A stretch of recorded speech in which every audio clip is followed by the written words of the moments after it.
muita satisfação que eu aceitei o convite do professor Cláudio e hoje ele me pediu para que falasse a respeito do Programa Nacional de Desenvolvimento Humano 3. O que é esse Programa Nacional de Desenvolvimento Humano 3? Esse programa resulta do decreto do presidente Lula, assinado às vésperas do Natal, dia 21 de dezembro de 2009, e que é um programa que, se for aplicado, engessa a nação. Prevê absolutamente tudo que cada um de nós tem que fazer. O programa é muito detalhista. Ele foi modificado por muito protesto de vários setores da sociedade, porque viram que é um programa de índole absolutamente marxista, porque exatamente são os comunistas que querem planejar tudo. Ele foi modificado com o decreto de 12 de maio de 2010, que alguns deles atrás, pelo decreto 7.177 do presidente Lula. Esse programa são 71 páginas, todos calhamaços. Ele está dividido em 6 eixos orientadores, 25 diretrizes, cada diretriz tem não sei quantas ações programáticas, em cada ação programática tem não sei quantos responsáveis. Entre os responsáveis está sempre a Secretaria Especial de Direitos Humanos da Presidência da República, que no fundo acaba sendo um órgão da Presidência da República que vai ser, segundo ele, o comunista, uma espécie de soviético supremo para controlar a vida de todos os cidadãos brasileiros. Esse programa cria um colossal dinossauro estatal, como se não faltasse funcionários públicos no Brasil. Mas para cumprir esse programa, vão ser necessários contratar milhares e milhares e milhares de funcionários que controlam absolutamente tudo. Controla o que tem os estudos, controla a questão agrícola, controla a imprensa, controla as polícias, controla os militares, controla as famílias, estabelece que cada um tem que estudar e sempre uma visão absolutamente igualitária, marxista, que não respeita a boa ordem pós-poderosa na criação. Há 2 modos de analisar uma realidade.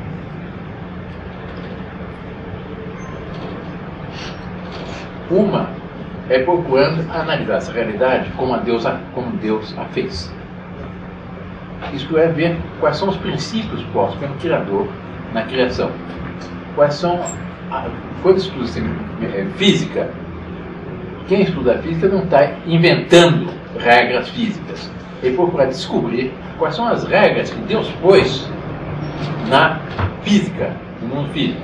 Quem estuda medicina, o médico, ele não está criando teorias. Ele estuda o corpo humano, que é obra-prima de Deus, porque todos sabem que o homem foi criado à imagem e semelhança de Deus. Então ele estuda aquele corpo exatamente como Deus o fez.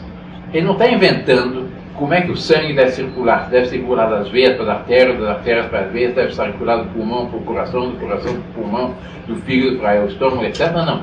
Ele estuda como é que o organismo é objetivamente. Ele não inventa teorias. Por quê? Porque nós temos que estudar a realidade como Deus a fez e não ficar inventando teorias loucas em física, em química, em medicina, em sociologia, etc, etc. Partindo do pressuposto que Deus existe, criou o céu e a terra, na terra criou a obra-prima, que é o homem, que foi criado à sua imagem e semelhança de Deus, e criou todas as estrelas, as plantas, etc., para o homem, para que nós, o homem, nos utilizemos delas para realizar a vocação que Deus Nosso Senhor teve, a missão que Deus Nosso Senhor destina a cada um de nós. Querer analisar a realidade fazendo a abstração de Deus e do Criador é tão absurdo quanto querer ver fazendo a abstração da luz. Não se entende. Ninguém tem pretensão de ver sem luz. Assim também não se entende a realidade fazendo a abstração de Deus. E, portanto, vamos partir do pressuposto, exatamente desse pressuposto fundamental, objetivo, que de fato existe, que Deus existe, e Deus é criador do céu e da terra, criador de tudo que existe no universo, e criador de todos os homens, e cada um em particular. Portanto, de cada um que está aqui, que me criou a mim, criou o professor Cláudio, criou a todos os que estão aqui presentes. É nessa perspectiva que devemos analisar esse plano, esse Programa Nacional de Direitos Humanos. Para analisar esse programa, é preciso vermos alguns pressupostos, alguns pontos iniciais. A primeira coisa, sim, qual é o papel do Estado numa nação? O papel do Estado numa nação é planejar a vida de cada um, de todos os seus habitantes e cada um dos seus habitantes. É estabelecer uma camisa de força no qual fica determinado que ela, mais ele, né? Cada um então vai ter que estudar medicina, vai ter que estudar direito, vai ter que estudar economia, vai ter que estudar botânica, vai ter que estudar agronomia, etc. Não.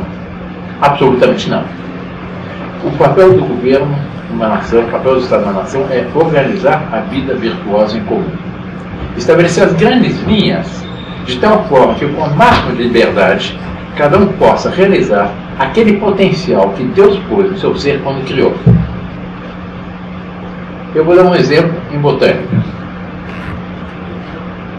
Pega um grão de milho, o bom jardineiro, o bom agricultor, o que ele faz? Ele procura que haja terra fértil para que aquele potencial que tem naquele grão de milho se desenvolva e dê num mineral que depois vai produzir muito. A mesma coisa com arroz, com feijão, com todas as outras coisas. Assim também, assim como no grão de milho, Deus pôs um potencial para ser uma planta bonita, que vai dar uma espiga, com qual depois se faz farinha, se faz milho verde, faz pamonha, que eu gosto muito, outras coisas assim. No homem também, Deus pôs, na sua infinita sabedoria, naquele ser que é a sua obra-prima, que é o homem, pôs um potencial para realizar uma certa vocação, um certo plano. E por isso que exatamente se fala em vocação. A pessoa está vocação vem de vocare do latim. É um chamamento. Eu me sinto chamado a realizar aquele plano que Deus pôs na minha alma quando me criou.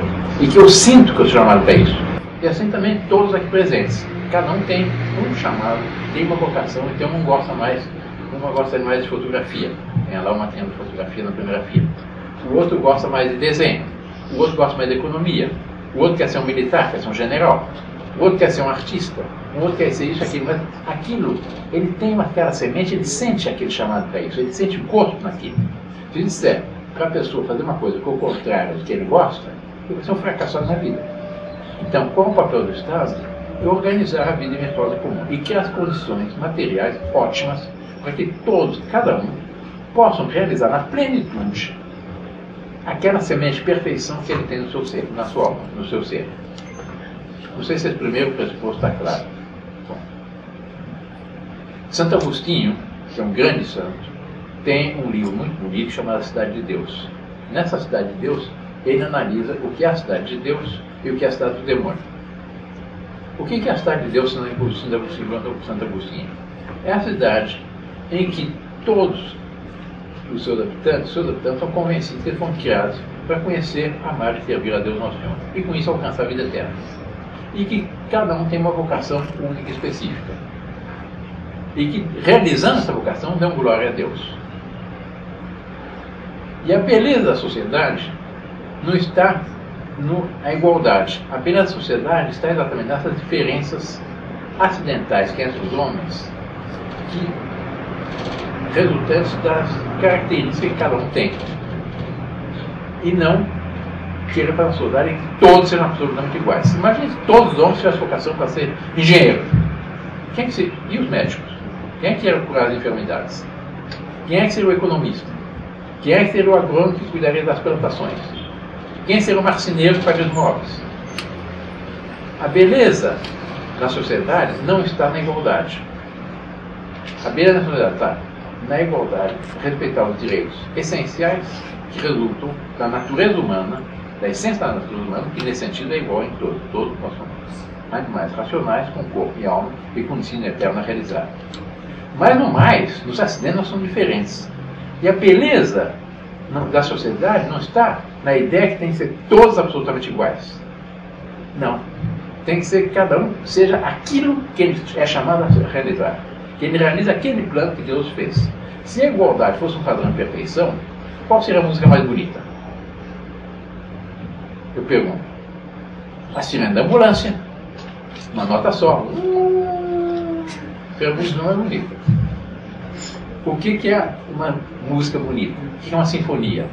A sinfonia é uma música em que as notas são harmônicas, são complementares são hierarquizadas, e daí vem a maravilha da sinfonia.